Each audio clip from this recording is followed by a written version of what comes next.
Glória a Jesus. Abram em Lucas, capítulo 19. Lucas 19. Vamos ler uma parábola das minas. Irmãos, esse texto aqui, ele encerra de uma forma assim meio inusitada. Eu confesso para os irmãos que quando eu conheci a verdade, conheci a palavra do Evangelho, eu me deparei com esse texto aqui e eu não entendia ele, né? A gente vai chegar lá, os irmãos vão saber do que eu estou falando. A partir do verso 11, irmãos, Lucas capítulo 19, verso 11. Todos acharam, né? Diz assim, ó.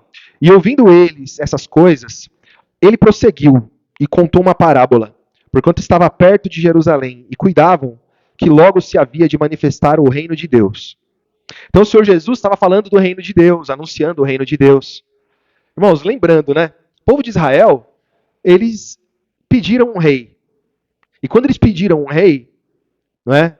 Eles pediram por quê? Porque eles tinham juízes, homens, né? Vários homens que julgavam as coisas que aconteciam e auxiliavam o povo ali. Mas eles olharam para outras nações e viram que as outras nações tinham reis. E eles pediram, queremos um rei, assim como as outras nações também têm um rei. Nós também queremos um que reine sobre nós. E o Senhor falou para eles, olha, se vocês tiverem reis, o rei vai ser muito ruim para vocês. Vai dar problema isso aí, né? E eles insistiram e prevaleceu ali a vontade deles. Então o que aconteceu? A maldição veio sobre todos os reinados, né? Então, já começa com Saul, né, que foi o primeiro rei. Então, aconteceram ali coisas aparentemente boas, né, segundo a visão judaica. O povo entrou numa guerra, Saul recebeu sabedoria e conseguiu ali ter vantagem naquela guerra, e as pessoas ficaram maravilhadas. Mas logo a maldição caiu sobre o reinado dele, né? E Saul foi para uma guerra, e nessa guerra ele recebeu uma ordem, porque o Senhor lá se irou, lembrou da maldade dos amalequitas, que eles tinham feito lá no deserto há 400 anos atrás. Ele disse que faria guerra contra Amaleque de geração em geração. Então o Senhor, né, Deus de Israel, ele é vingativo, né, ele não perdoa, ele se ira todos os dias. E ele disse, eu me lembrei, agora vai lá Saul, reúne o exército e mata todo mundo que tem lá, até as crianças que mamam no peito. Entra lá, não é, e destrói tudo, mata, rouba e destrói. Né? E o povo de Israel foi com o rei Saul à sua frente. Quando eles chegaram lá, fizeram segundo a ordem do Senhor, mas Saul decidiu não matar o rei dos amalequitas, né? Ele trouxe o rei dos amalequitas e trouxe também os animais e as coisas de valor que tinham ali, né? Então o Senhor se irou grandemente contra ele e disse para ele, olha, vou tirar meu espírito dele, vou tirar porque ele não me agrada mais, não é? Porque era para ter matado todo mundo, era para ter destruído tudo e ele não fez isso, é desobediente, né? Depois aconteceu um outro fato. E aí, como o Senhor tinha se afastado dele, não é? Ele não tinha mais profecia, não recebia mais nenhuma comunicação do Senhor, porque o Senhor naquela época aparecia de muitas formas, né, para o povo de Israel. Então Saul decidiu ali por ele mesmo fazer ali um sacrifício. Salvo erro, foi isso que aconteceu, né? E ele não podia ter feito aquilo, né? Porque aquilo ali não era papel dele fazer. Então, naquele momento ali, o Senhor colocou um espírito mal sobre ele. Um espírito mal, que atormentava Saul. Não é? E aquele espírito mal, então, tornou Saul uma pessoa amarga. E, de repente, aquele espírito fazia Saul querer matar Davi, sentir ciúme de Davi. Não é? E aí ele incitava o povo também, e o povo começava a cantar músicas. Saul matou 1000, Davi matou 10.000. Né? Tipo, querendo dizer assim, olha, Davi é maior do que o rei Saul. Né? Então, ele acabou caindo em desgraça e morreu à espada, né? Morreu numa batalha, salvo erro, né? Eu não tenho decorado as passagens, mas o que eu estou fazendo os irmãos lembrarem? Que o povo de Israel teve reis, muitos reis, reinados, ainda que alguns reis estejam descritos aqui como homens que fizeram a vontade do Senhor. O fato é que o reinado desse mundo e o reinado das nações é para a própria destruição, contendas, pelejas. Né? Existem muitos reis, até o dia de hoje ainda existem reis, mas existem muitas nações poderosas e os homens guerreiam e combatem contra si. Né? E aqui, voltando para o Evangelho, o Senhor Jesus Cristo estava falando de um reino, mas era de um reino nos céus. É um reino diferente. Né? Então, irmãos, veja, quando o Senhor Jesus Cristo vem falando de um reino, o povo de Israel queria falar de reino. O povo de Israel queria um rei. Eles só não esperavam que o Senhor Jesus Cristo falava de um reino celestial. Né? Então havia esperança, havia neles uma ansiedade sobre esse reino, né?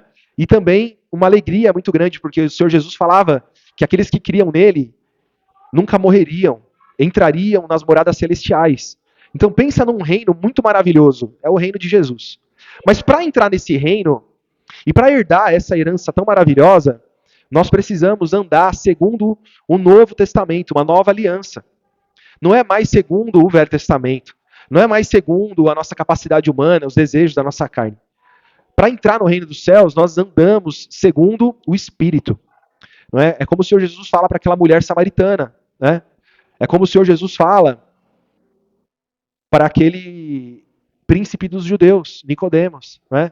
Aquele que é nascido do Espírito é como o vento, que você não sabe de onde vem nem para onde vai. Né? Mas você ouve a sua voz, né? Você sente o vento, mas não sabe de onde vem nem para onde vai. Assim é todo que é nascido do Espírito, ou seja, não depende de você, você é conduzido. Né? Para a mulher samaritana, o Senhor Jesus fala, olha, o Pai procura adoradores que o adorem em espírito e em verdade. Então, o que é andar em espírito? É aquele que creu em Jesus e recebeu o Espírito Santo. O Espírito também tem relação com o entendimento. Né? Quando se fala em ser cheio do Espírito, é cheio de entendimento. Porque uma pessoa que tem o Espírito Santo e é espiritual, ela anda com entendimento. Ela anda de uma forma racional. Ela não anda de uma forma emocional. A vida dela é conduzida pela razão. Então o Espírito Santo que está habitando nela move os seus pensamentos para que ela venha andar com sabedoria, tomando decisões, né? Conduzindo as coisas segundo o Evangelho de Jesus. Então a mente do cristão, ela é assim. Né, irmãos? Então, parece muito simples, né? Vai ter um reino no céu. Mas, quando o Senhor Jesus Cristo parte, o reino dos céus, ele é estabelecido. O Senhor Jesus fala, está consumado. Está consumado. Então, hoje, nós já pertencemos ao reino dos céus. Nós já somos cidadãos dos céus. Nós já estamos, não é, habitando, ainda que nós não estamos lá, mas já nos pertence. Porque se nós já somos filhos, nós já somos herdeiros. Já nos pertence, moradas celestiais, herança. Se você já é filho, você já é herdeiro. Não entenderam que coisa grandiosa que é isso? Né? Então aqui, irmãos, olha que interessante. O Senhor Jesus vai falar de algo que iria acontecer. Olha o que ele diz. Verso 12. Disse, pois, certo homem nobre partiu para uma terra remota, a fim de tomar para si um reino e voltar depois. E chamando 10 servos seus, deu-lhes 10 minas, e disse-lhes, negociai até que eu venha. Mas os seus concidadãos odiavam-no, e mandaram após ele embaixadores, dizendo, não queremos que este reine sobre nós. E aconteceu que, voltando ele, depois de ter tomado o reino, disse que lhe chamassem aqueles servos a quem tinha dado o dinheiro, para saber o que cada um tinha ganhado negociando. E veio o primeiro dizendo, Senhor, a tua mina rendeu 10 minas. E ele lhe disse, bem está, servo bom, porque no mínimo foste fiel, sobre 10 cidades terás autoridade. E veio o segundo dizendo, Senhor, a tua mina rendeu 5 minas. E a esse disse também, sê tu também sobre 5 cidades. E veio outro dizendo, Senhor, aqui está a tua mina que guardei num lenço, porque tive medo de ti, que és homem rigoroso, que tomas o que não puseste, e cegas o que não semeaste. Porém, ele lhes disse, mau servo, pela tua boca te julgarei. Sabias que eu sou homem rigoroso, e que tomo o que não pus, e cego o que não semeei. Por que não puseste, pois, o meu dinheiro no banco, para que eu, vindo, o exigisse com juros? E disse aos que estavam com ele, tirai-lhe a mina, e dai ao que tem 10 minas. E disseram-lhe eles, Senhor, ele tem 10 minas. Pois eu vos digo que a qualquer que tiver, ser-lhe-á dado, mas ao que não tiver, até o que lhe tem será tirado. Até aqui, irmãos, os irmãos entendem a figura dessa mensagem? Então, a figura dessa mensagem fala que um nobre senhor, ele foi tomar para si uma terra. Tomar é subjugar alguém, não é? Algum poder, e tomar aquele bem daquele que tem poder sobre aquele bem. O Senhor Jesus Cristo, quando ele encerra a sua carreira como homem, ele diz: está consumado. O Senhor Jesus Cristo desce até as partes baixas da terra, prega os espíritos em prisão, é o que está escrito, não é? Depois ele ressuscita, não é? Ao terceiro dia. Quando o Senhor Jesus ressuscita, ele prova que ele vence a morte. Então existia um, não é, que dominava na morte, não é isso? E o Senhor Jesus Cristo recebe poder de dar a vida. O Senhor Jesus Cristo diz: é-me dado todo o poder no céu e na terra. Então o Senhor Jesus, ele toma o poder. O Senhor Jesus Cristo toma. A palavra do Evangelho nos mostra que Satanás e os seus anjos habitavam no céu, mas foi precipitado o grande dragão, a antiga serpente chamada Diabo e Satanás, não é? E eles vieram, foram lançados da terra, e eles estão com grande ira, e eles não perdem tempo, não é? Porque eles sabem que eles têm pouco tempo. Então eles batalham contra nós. Mas aqui o Senhor Jesus, então, nessa parábola, ele está mostrando essa face da realidade. Que o poder que dominava sobre esse reino, vamos dizer assim, desse mundo, ele caiu. O Senhor Jesus Cristo tomou posse. Ele tem poder. Ele tem poder. Não é? E agora, o que acontece? Ele dá um trabalho para aqueles que são seus. Ele deu um trabalho para nós. Não é? Ele disse: olha, está aqui as minas. O que são minas? Valores. Né? Tome aqui os meus valores. E para cada um ele entregou dons. Para cada um ele entregou um trabalho a fazer. Cada um segundo a medida do dom que cada um tem, a capacidade de cada um. Então ele dá o exemplo de alguém que tinha 10 e granjeou mais 10, que tinha 5 e granjeou mais 5. E eles, o que eles fizeram? Né? O que esses homens fizeram? Eles multiplicaram. Não é? Então o reino dos céus, a palavra também diz que ele é como uma semente de mostarda, né? A menor das sementes, mas que ela vai crescer e se tornar a maior das hortaliças. Né? Então o Senhor Jesus Cristo foi aquele que foi como uma pequenina semente diante do mundo inteiro. Mas a palavra dele, não é, que é pregada a muitos, e muitos creem. E esses muitos vão granjear essa semente, vão granjear esses talentos, vão levar essa mensagem, vão levar o principal do reino de Cristo, da sua palavra, que é a caridade, que é o amor. Não é? Então, irmãos, não pense que a riqueza é pregar no púlpito, é tocar um louvor, também é. Não é? Evangelizar é, sem dúvida nenhuma. Porque isso é uma obra de amor. Isso é uma obra de amor, porque, irmãos, qual que é a nossa vanglória fazendo essas coisas? Qual que é a sua vanglória? Então nós, irmãos, nesse mundo poderíamos ter alguma riqueza, poderíamos ter alguma honra, alguma glória do mundo, mas nós nos dedicamos a trabalhar uns pelos outros, a amar uns aos outros, estar aqui, se esforçar para estar no culto, se esforçar para entender a palavra. Quando acontece alguma coisa, quando algum irmão está em aflição, está em luta, está em enfermidade, está em perigo, está em fraqueza, a palavra nos ensina a se enfraquecer com ele, a chorar com ele, a batalhar com ele. Então quando você se esforça, quando você coloca a palavra do evangelho em prática, pelo seu irmão, pela sua igreja, né, pela igreja de Cristo, você está trabalhando, manifestando o dom que Deus te deu. Né? Então, o que a gente vê muito nos dias de hoje é as igrejas cada vez sendo mais sem sal. Um cristão sem sal, insípido, né? Um cristão que não é luz, é um cristão que vive só para ele. Ele vai para a igreja, na verdade, para buscar o que a igreja pode oferecer para ele de promessa. Né? Não é a nossa realidade, né? Nós estamos muito longe disso, mas a realidade do mundo é essa.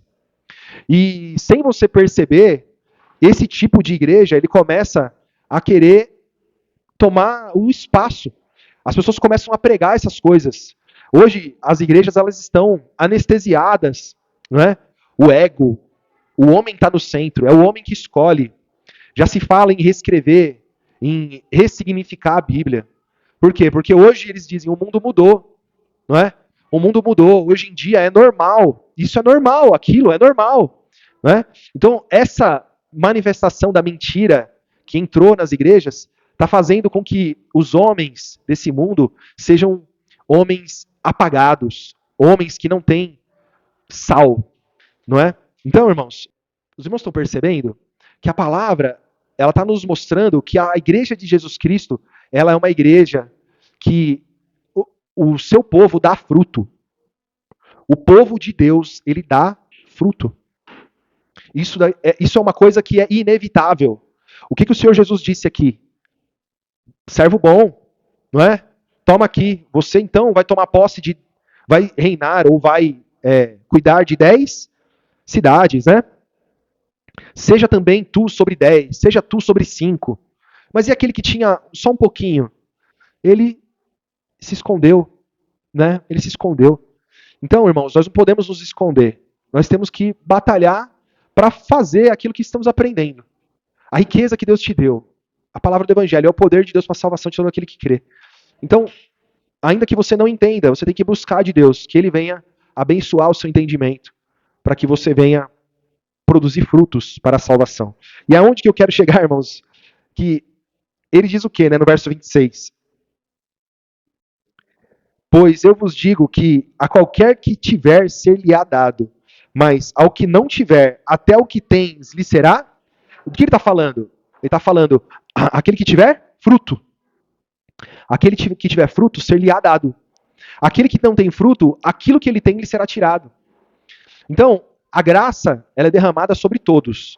A fé é um dom de Deus, né, que é dado para todos. Muitos nem recebem a graça. Muitos não estão nem aí para Jesus. Mas muitos fazem uma confissão de fé em Jesus, mas paralisam, ficam estagnados, né? Se a gente pegar a parábola do semeador, tem os porquês, né, que isso acontece. É o coração do homem. O coração do homem é como um chão batido. A semente não entra. O coração do homem é como pedregais. Não é? A palavra não cria raízes profundas. Ou o coração do homem é como uma terra em que a semente entrou, mas ela está tão cheia de espinhos que a planta não vinga. Não é? Está sufocada pelos espinhos, que são as distrações dessa vida. Não é? Mas existe uma boa terra, em que a semente entra, cria raízes profundas, e dali nasce uma árvore que dá fruto, e um dá 100, outro dá 30, não é? Outro dá 60. Então, nós damos frutos, cada um dá o seu fruto, a palavra diz. Vamos para João. Não posso esquecer, irmãos, verso 27. Olha que texto difícil. Que texto difícil. E quanto àqueles meus inimigos que não quiseram que eu reinasse sobre eles, trazei-os aqui e matai-vos diante de mim. Então, eu já vi gente falar assim, você fala que Jesus não tem nada a ver com o Deus do Velho Testamento, porque o Deus do Velho Testamento é vingativo, é malvado, assassino. E aí, Jesus é o mesmo. E pegam esse texto, né, irmãos? Então, os homens esquecem que aqui se trata de uma figura que fala de uma jornada até o dia do julgamento. Então, quando eu falo assim, olha, tira desse e dá para aquele, está falando de galardão. Né? O galardão é o prêmio. O galardão é o que nós receberemos. Presta atenção aqui, irmãos. Presta atenção aqui. O galardão é o que nós receberemos naquele dia, é o prêmio. Porque tem a salvação, mas também tem o galardão. Então, naquele dia, muitos, até aquilo que eles construíram, que vão querer dizer para Jesus, olha, eu trabalhei. Olha, eu fiz isso, eu preguei no seu nome. Eu fiz aquilo outro. Ele vai dizer, eu não te conheço. Não é? Então haverá o dia da calamidade. Haverá o dia em que as pessoas vão ficar arrancando os cabelos. Não é? É o dia, quando ele diz assim, o dia da ira. Não é porque o pai vai ficar revoltado e cheio de raiva. Não é isso. Né? O dia da ira é porque é uma linguagem em que o povo de Israel conhece. Porque o Senhor de Israel, quando ele vinha com a ira, ele vinha e destruía, ele matava. Ele causava grande tragédia. Não é? E vai ser naquele dia uma grande tragédia para aqueles que não creram em Jesus. Então os homens, eles vão ser lançados. Primeiro vai ser Satanás, né? O diabo, né? O Deus desse século, o príncipe desse mundo. Ele vai inaugurar, ele que vai cortar a fitinha do lago de fogo. Mas os anjos que caíram e todos aqueles que não creram em Jesus. Então é disso que esse texto está dizendo. Então esse texto é uma figura da visão terrível que vai ser aquele dia. Né? Então, não é que o nosso pai é mau, vingativo, não é isso. A palavra do Evangelho fala que Jesus Cristo não veio condenar, mas veio salvar os que se haviam perdido. Então o homem estava morto, perdido. Não é? Pelo entendimento da palavra que nós temos, Deus é luz e nele não há treva nenhuma. Então o Pai nunca poderia nos receber da forma como nós estávamos. Nós estávamos imundos e ele nos amou. Então, não é que o Pai vai nos condenar e nos lançar no lago de fogo, não é? Pela justiça, nós deveríamos ter sido todos destruídos, porque nós somos incompatíveis com a santidade de Deus, com a graça de Deus. Mas ele teve misericórdia, mandou o seu filho, que a lei pedia, um cordeiro imaculado, um cordeiro sem mancha, o primogênito. Ele enviou o seu filho, que morreu por nós, segundo a lei, nos justificou diante da lei, nos deu vida. Então, se nós tomamos posse dessa graça maravilhosa, dessa misericórdia, então nós somos separados, somos escolhidos. Escolhidos, isso é ser escolhido. Não é antes de todas as coisas ele separa já uns, ele fala, não, aquele ali eu vou salvar, aquele ali não, aquele ali eu quero morto. Não é isso. Né? Ele lança a semente, e a semente que vinga, ele vai lá e recolhe, ele separa, ele escolhe. Ele planejou, ele premeditou que um povo seria salvo, sim, né? Mas é salvo todo aquele que crê. E aquele que crê e vinga, ele vai lá e recolhe. Então no dia de ceifar, né? Ele vai separar então o joio do trigo. É o que a palavra diz. Então os irmãos entenderam? Né, irmãos? Então, como diz em João 15, irmãos,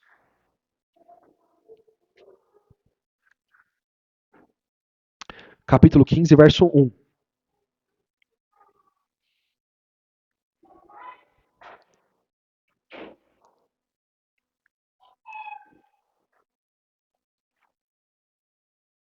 Eu sou a videira verdadeira, e o meu pai é o lavrador. Toda a vara em mim que não dá fruto, atira e limpa aquela que dá fruto, para que dê mais fruto. Vós já estáis limpos pela palavra que eu tenho falado. E está em mim e eu em vós. Uma vara de si mesma não pode dar fruto, se não estiver na videira. Assim também vós, se não estiverdes em mim.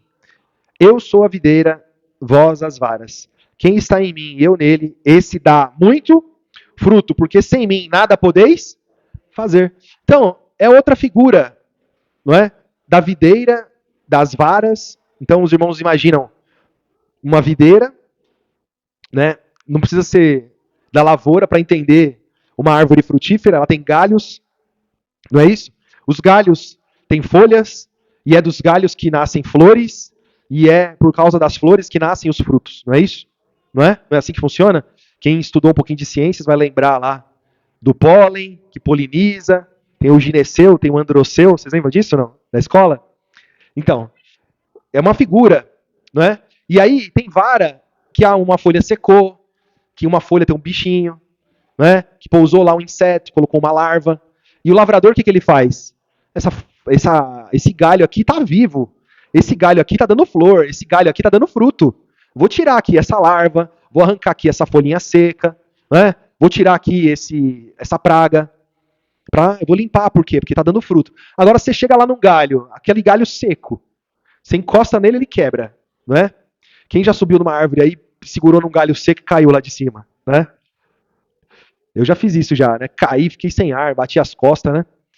Porque segurei num galho seco, é um galho que não tem serventia, ele tá ali só atrapalhando, né? Então o pai corta. E quando corta, vai ser lançado no fogo, né? Vira lenha, né? Vira combustível. Então é uma figura. Esse texto aqui, ele vai dizer algo muito importante, né, irmãos? Olha só. Verso 6. Se alguém estiver em mim, não estiver em mim, será lançado fora, como a vara, e secará. E os colhem e lançam no fogo e ardem. Se vós estiverdes em mim, e as minhas palavras estiverem em vós, pedirei tudo o que quiserdes, e vos será feito. Como que você está em Jesus? Você crê em Jesus? Você confessa Jesus? Você crê no Evangelho de Jesus, que é a sua palavra? Você é selado com o Espírito Santo? Você come a sua carne e bebe o seu sangue. Você está nele e ele está em você. Está no capítulo 6, isso. Então você está nele e ele está em você. Então, se você estiver em Jesus e a palavra de Jesus estiver em você, você pede o que quiser e vos será feito. Verso 8. E nisso é glorificado o meu Pai, que deis muito fruto, e assim sereis os meus. Então o Senhor Jesus não está falando de pedir carro importado. O Senhor Jesus não está falando de você pedir coisas dessa vida, mas para dar fruto, porque você está nele, ele está em você. O que você pede é aquilo que concorda com a palavra dele. Então, esses detalhes pequenos da leitura, do entendimento do evangelho, que separam um cristão de alguém que está enganando a si mesmo, ou seja, está cego e cegando os outros, né? Então, alguém que fala assim, não, eu estou em Jesus, eu sou filho de Deus, meu Deus, ele é poderoso, ele tem todo o poder no céu e na terra, tudo que ele quiser me dar, ele vai me dar. É verdade, mas o que ele quer te dar, acima de tudo? A vida eterna, né? Então você pede aquilo que é certo, que concorda com a palavra, né? Verso 9. Como o Pai me amou, também eu vos amei a vós. Permanecei no meu amor. Então veja, irmãos, olha só que interessante. A palavra está falando de fruto. Fruto, dar fruto, né? Olha só, permanecei no meu amor. Se guardardes os meus mandamentos, permanecereis no meu amor. Do mesmo modo que eu tenho guardado os mandamentos do meu Pai e permaneço no seu amor. Tenho-vos dito isso, para que o meu gozo, né, o meu contentamento, permaneça em vós e o vosso gozo seja completo. Vocês estejam completamente satisfeitos. É isso que está dizendo. Né? Verso 12, olha que interessante. O meu mandamento é este, que vos ameis uns aos outros, assim como eu vos. É o fruto que ele espera da sua igreja. O amor, a caridade. Uma vida sã, uma vida santa, não é? Irrepreensível. Irmãos e irmãs, que são transformados pelo evangelho. Isso é dar fruto. Esse fruto, ele vai manifestar-se de diversas formas. Quando alguém está em grande aflição e você ama esse seu irmão, você não vai dormir em paz. Você não vai ficar como você ficaria antigamente.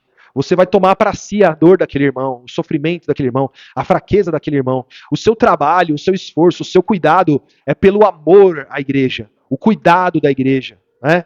Para que aquele seu irmão que foi comprado com o sangue de Cristo, que desfaleceu, que desanimou, que se afastou, que tropeçou, que caiu, ele vai vencer. Por quê? Porque você vai fazer de tudo para ele se levantar. Então a palavra do Evangelho, ela está dizendo para nós que o fruto esperado daquele que está em Cristo é o amor. É uma transformação da sua forma de pensar, da sua forma de ser, de se vestir, de falar, de negociar nesse mundo. Verso 13. Ninguém tem maior amor do que este, de dar a alguém a sua vida pelos seus amigos. Vós sereis meus amigos, se fizerdes o que eu vos mando. E já vos não chamarei servos, porque o servo não sabe o que faz o seu senhor. Mas tenho-vos chamado amigos, porque tudo quanto ouvi de meu Pai vos tenho feito conhecer. Não me escolhestes vós a mim, mas eu vos escolhi a vós, e vos nomeei para que vades e deis fruto, e o vosso fruto permaneça, a fim de que tudo quanto em meu nome pedirdes ao Pai, ele vos conceda. E isto eu vos mando, que vos ameis uns aos outros. Amém, irmãos? Ficou clara essa palavra, né, irmãos? Então, o Senhor Jesus, naquele dia, irmãos, nós vamos ter que apresentar frutos. No dia em que ele separará os bodes das ovelhas. O dia que ele separará o joio do trigo. Não é isso? O dia que ele chamará, vinde, ó benditos do meu Pai, possuir o reino que vos está preparado. Né? Apartai-vos de mim, vós que praticais a iniquidade. Não vos conheço. Vai ser assim naquele dia. Um dia de indignação. Um dia em que vai acontecer, matai-vos diante de mim. Porque, na verdade, os homens serão lançados. Os demônios, o príncipe desse mundo, serão todos lançados no lago de fogo. Né? E pelo nosso pecado e nossa imperfeição, nós todos merecíamos o lago de fogo. Todos nós merecíamos. Né? Tinha um acusador que usava uma lei e apontava para cada um de nós. Mas o Senhor Jesus veio como um cordeiro. A lei pedia um cordeiro, ele veio. Pregou a verdade, manifestou o Pai, manifestou a verdade. Não é o que a palavra diz? Nos fez conhecer o verdadeiro Deus e a vida eterna.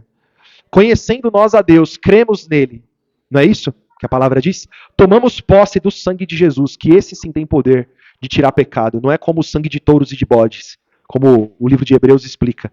Sacrifícios inúteis, que faziam o homem permanecer no pecado e, na verdade, comemorar a cada ano os pecados. Nós não. O pecado para nós é tristeza. O pecado para nós é um motivo de a gente se entristecer, de chorar, né? Mas não de desistir. Porque sabemos que Deus é um Deus cheio de misericórdia. O Pai não nos destrói, não vai nos matar. Pelo contrário, vai nos ensinar e vai usar cada um dos irmãos para que nós venhamos levantar a nossa cabeça, colocar de volta os joelhos desconjuntados e levantar as mãos cansadas, né? E prosseguir com Jesus, que é cheio de misericórdia. Amém, irmãos? Que venhamos viver essa palavra, dar fruto, viver em caridade, em amor uns com os outros. Em nome de Jesus. Amém, irmãos?